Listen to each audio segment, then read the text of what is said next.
Hello again, true crime fans. We've got another mysterious case to explore. The case of Linda Sllayton. Linda Sllayton was born on March 8, 1950. By the time she was 16, she was pregnant with her first son, Jeff Sllayton. 3 years later, she gave birth to a second son, Tim Sllayton. Soon after, she managed to convince the father of her two sons, Frank Slaten, to get married so they could start a proper family. However, a happy family was far from what she thought. Frank turned out to be an abusive husband who would routinely abuse her and the two kids. Plagued by his alcoholism and addiction, he would turn violent whenever he got drunk. Jeff and Tim recall that their father would often turn into a monster. He was a violent alcoholic and would beat the three of them without any conscience.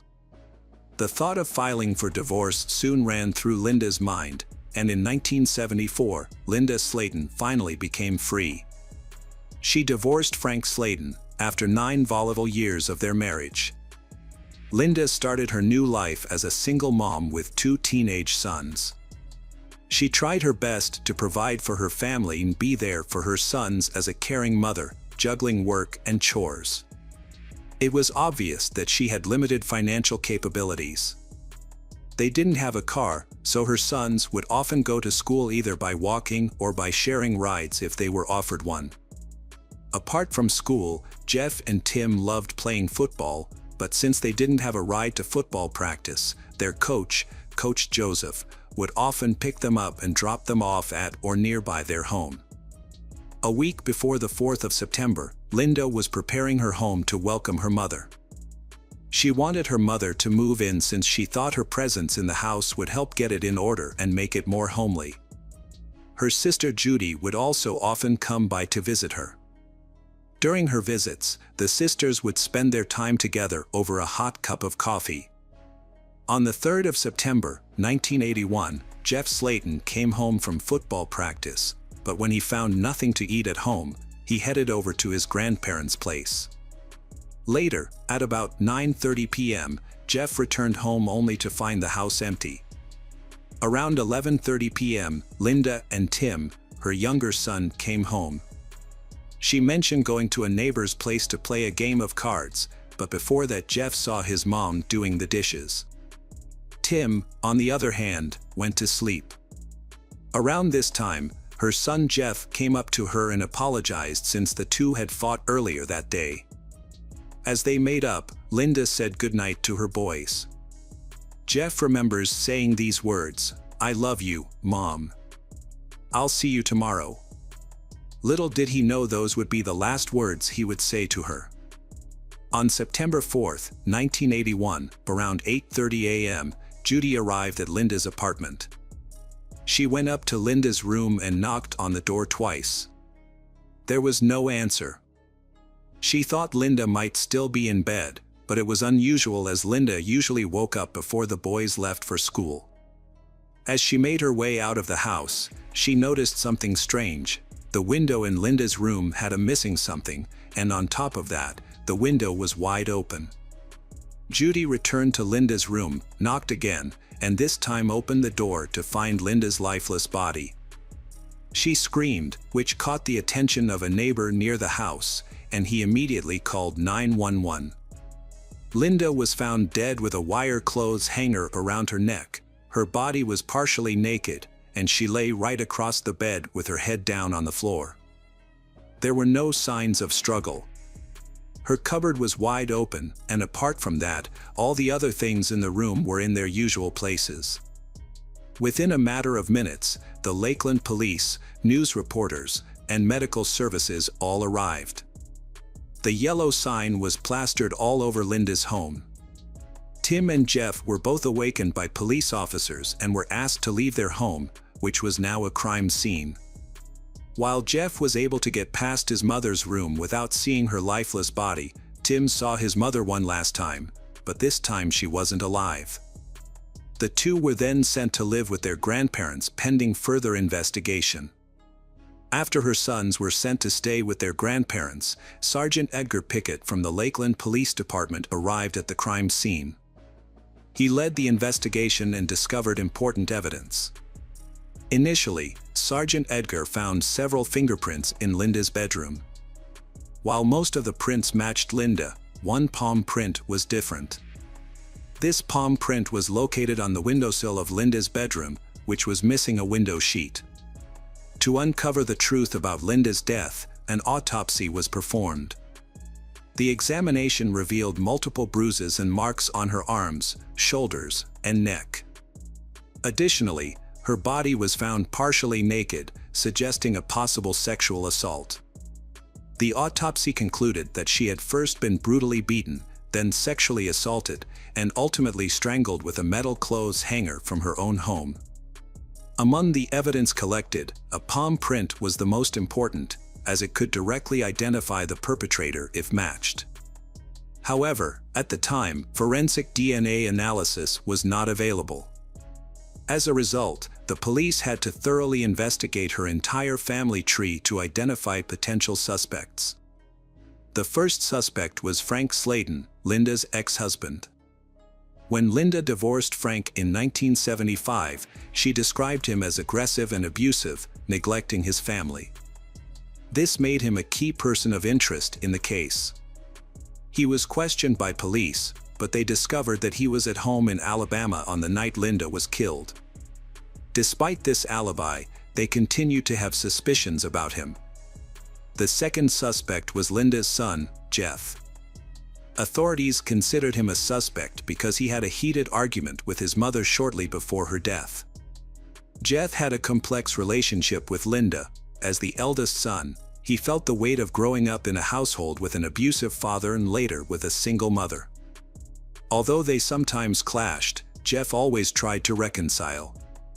On the night of the murder, he and Linda had made up before he went to bed. The police interrogated him about the incident and asked him to take 2 polygraph tests. After he passed both tests, the police cleared him as a suspect. The third suspect was Linda's boyfriend at the time of her murder. Linda, a single mother, had recently started dating a white male whose name has not been disclosed. He had a good relationship with Linda and her children. However, after the police conducted a background check and polygraph tests, he was cleared as a suspect. By this point, the investigation was running low on leads. In September 2001, nearly a year after Linda's murder, they received a tip about a 24-year-old man named Jimmy Omer, who was rumored to have committed a similar crime. At that time, he was connected to an incident in which he pulled a 10-year-old girl through her bedroom window and nearly killed her. The similarities between his crimes and Linda's case led the police to consider him the main suspect. Unfortunately, Jimmy died before the investigation could take place, which meant they couldn't get a DNA match without exhuming his body. Fortunately, his mother agreed to a DNA test and provided a sample. However, the results showed no match. If not for Jimmy's family or the convict next door, who could have killed Linda? As time passed, days turned into weeks and then months. In Lakeland, detectives explored other suspects, but no one was charged, and the lack of new leads caused the case to go cold. The Sllayton brothers faced a difficult new reality. Their mother was gone, leaving only their grandparents, Clarence and Margaret Harris, to care for them.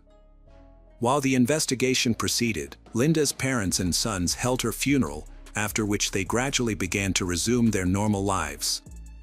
The brothers returned to school, and as time went on, they started to heal from the events at 303 North Brunel Parkway. Tim resumed playing football and fondly remembers how supportive his teammates and coach were, especially when he didn't have a ride home. Coach Joseph consistently drove him to and from practice. A month later, Tim hung a photograph of his team on his bedroom wall, and that picture became a source of motivation for him to move forward. In the years after their mother's death, the young brothers matured into men who cherished their own families.